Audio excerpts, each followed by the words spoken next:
என்னோட நேம் காயத்ரி. இன்னைக்கு நம்ம போக்கோ C3 பற்றின ஒரு குயிக் ரிவ்யூ தான் இந்த வீடியோவில் பார்க்க போகிறோம். 7 to 8,000 உங்கள் பட்ஜெட்டாக இருந்துச்சு அப்படின்னு சொன்னால் அந்த பட்ஜெட்குள்ளே ஒரு நல்ல ஃபோன் வாங்கலாம் அப்படின்னா போக்கோ C3 கண்டிப்பாக வாங்கலாம். ஸோ வாங்க போக்கோ C3க்குள்ளே என்னென்ன இருக்குது அப்படின்றதெல்லாம் இந்த வீடியோவில் பார்க்கலாம். ஸோ வீடியோவை ஸ்கிப் பண்ணாமல் பாருங்கள். அடுத்து என்னென்ன கலர்ஸ் கொடுத்துருக்காங்க அப்படின்றத பார்க்கலாம். ஸோ 3 கலர்ஸ் கொடுத்துருக்காங்க, ப்ளூ, பிளாக், க்ரீன் அப்படின்னு சொல்லிட்டு. அடுத்து பாக்ஸில் என்னென்ன விஷயம்லாம் கொடுத்துருக்காங்கன்னு பார்க்கலாம். ஸோ இந்த டைம் 10 வாட்டுக்கான ஒரு சார்ஜிங் அடாப்டர் தான் கொடுத்துருக்காங்க. இது ஃபாஸ்ட் சார்ஜிங் அடாப்டர் இல்லை.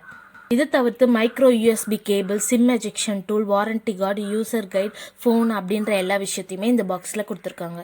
ஃபோனோட பேக் சைட் பிளாஸ்டிக்கால் மேட் பண்ணியிருக்காங்க. ஒரு மேட் ஃபினிஷ் கொடுத்துருக்காங்க. அடுத்து இந்த ஃபோனோட வெயிட் தான் பார்க்க போகிறோம். ஸோ 196 கிராம் இருக்குது, திக்னஸ் 9 mm இருக்குது, ஹைட் வித் நான் இங்கே மென்ஷன் பண்ணியிருக்கேன், செக் பண்ணிக்கோங்க.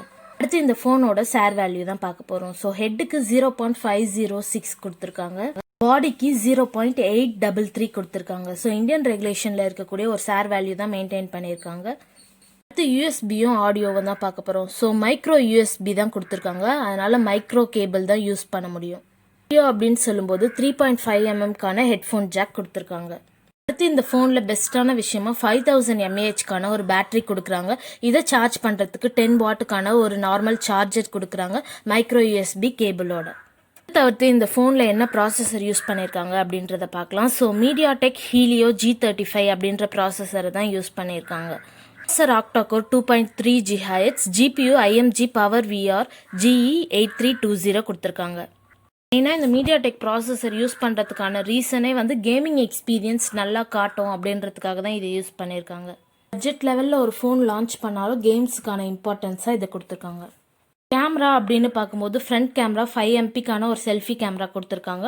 பேக் சைடில் ட்ரிபிள் ரியர் கேமரா, அதாவது 30 MPக்கான ஒரு மெயின் கேமரா, 2 MPக்கான ஒரு மேக்ரோ கேமரா, 2 MPக்கான ஒரு டெப்த் கேமரா அப்படின்னு சொல்லிட்டு 3 கேமரா கொடுத்துருக்காங்க. மாதிரி இதில் ஃபிங்கர் பிரிண்ட் சென்சார்லாம் இல்லை. டிஸ்பிளே ஃபீச்சர்ஸ் தான் பார்க்க போகிறோம். ஸோ 6.53 இன்ச்சுக்கான ஒரு HD+ இன்செல் LCD டிஸ்பிளே தான் கொடுத்துருக்காங்க. ஸ்க்ரீனோட ரெசல்யூஷன் 1600 × 720 பிக்சல்ஸ் இருக்குது.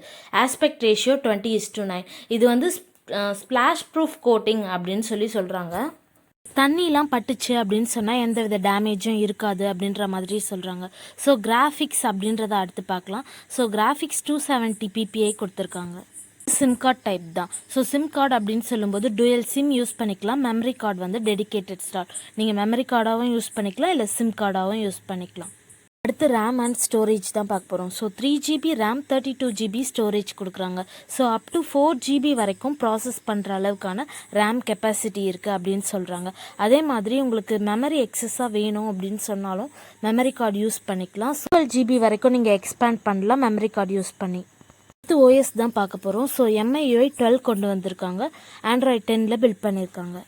அடுத்து இந்த ஃபோனோட ப்ரைஸிங் தான் பார்க்க போகிறோம். So 3GB RAM, 32GB storage 7499 ப்ரைஸ்க்கு கொடுக்குறாங்க. ஃபோனில் இருக்கக்கூடிய அட்வான்டேஜஸ் அப்படின்றது என்னென்னா கண்டிப்பாக கேமரா. ஸோ ட்ரிபிள் கேமரா கொடுத்துருக்காங்க. 5000 mAhக்கான ஒரு battery, micro USB cable, splash proof coating, back சைடில் மேட் ஃபினிஷ், கேமிங்க்கும் டிஸ்பிளேக்குமான ஒரு நல்ல எக்ஸ்பீரியன்ஸை கொடுக்குற மாதிரியான ஒரு ப்ராசஸர். இந்த மாதிரி இந்த பட்ஜெட் செக்மெண்ட்டில் நல்லாவே பண்ணியிருக்காங்கன்னு சொல்லலாம் போக்கோ C3. OS ஒரு பெரிய அப்கிரேட், MIUI 12 கொடுத்துருக்காங்க. இதெல்லாமே இந்த ஃபோனோட அட்வான்டேஜாக சொல்லலாம். டிஸ்அட்வான்டேஜ் அப்படின்னு சொல்லும்போது 5000 mAhக்கான பேட்டரி கொடுத்தாலும் அதை சார்ஜ் பண்ணிக்கிறதுக்கு 10 வாட்டுக்கான ஒரு நார்மல் சார்ஜர் தான் கொடுக்குறாங்க. கண்டிப்பாக சார்ஜ் பண்ணுற டைம் அதிகமாக எடுக்கும். அது ஒரு சின்ன டிஸ்அட்வான்டேஜ். தவிர்த்து ஒரு ஃபுல் HD டிஸ்பிளே கொடுத்துருந்தா இன்னும் கொஞ்சம் நல்லா இருந்திருக்கும். மற்றபடி இந்த ஃபோனில் பெட்டரான விஷயம் அப்படின்னு ஒரு TPU கேஸோ ஹெட்ஃபோன்ஸோ இந்த மாதிரியான எந்த விஷயமுமே தரலை. இப்போ ஒரு லோ பட்ஜெட் செக்மெண்ட்டில் இதெல்லாம் நம்ம எக்ஸ்பெக்ட் பண்ண முடியாது. அதை தவிர்த்து ப்ரைஸிங்க்கு ஏற்ற மாதிரியான நிறையவே நல்ல ஃபீச்சர்ஸ் எல்லாம் கொண்டு வந்திருக்காங்க. கண்டிப்பாக ஒரு நல்ல பட்ஜெட்டுக்கான ஒரு ஃபோனாக கண்டிப்பாக இது இருக்கும். அதே மாதிரி இந்த ஃபோன் 5G சப்போர்ட் பண்ணாது. 4G volt, 4G, 3G, 2G தான் சப்போர்ட் பண்ணும். தேங்க்ஸ் ஃபார் வாட்சிங்.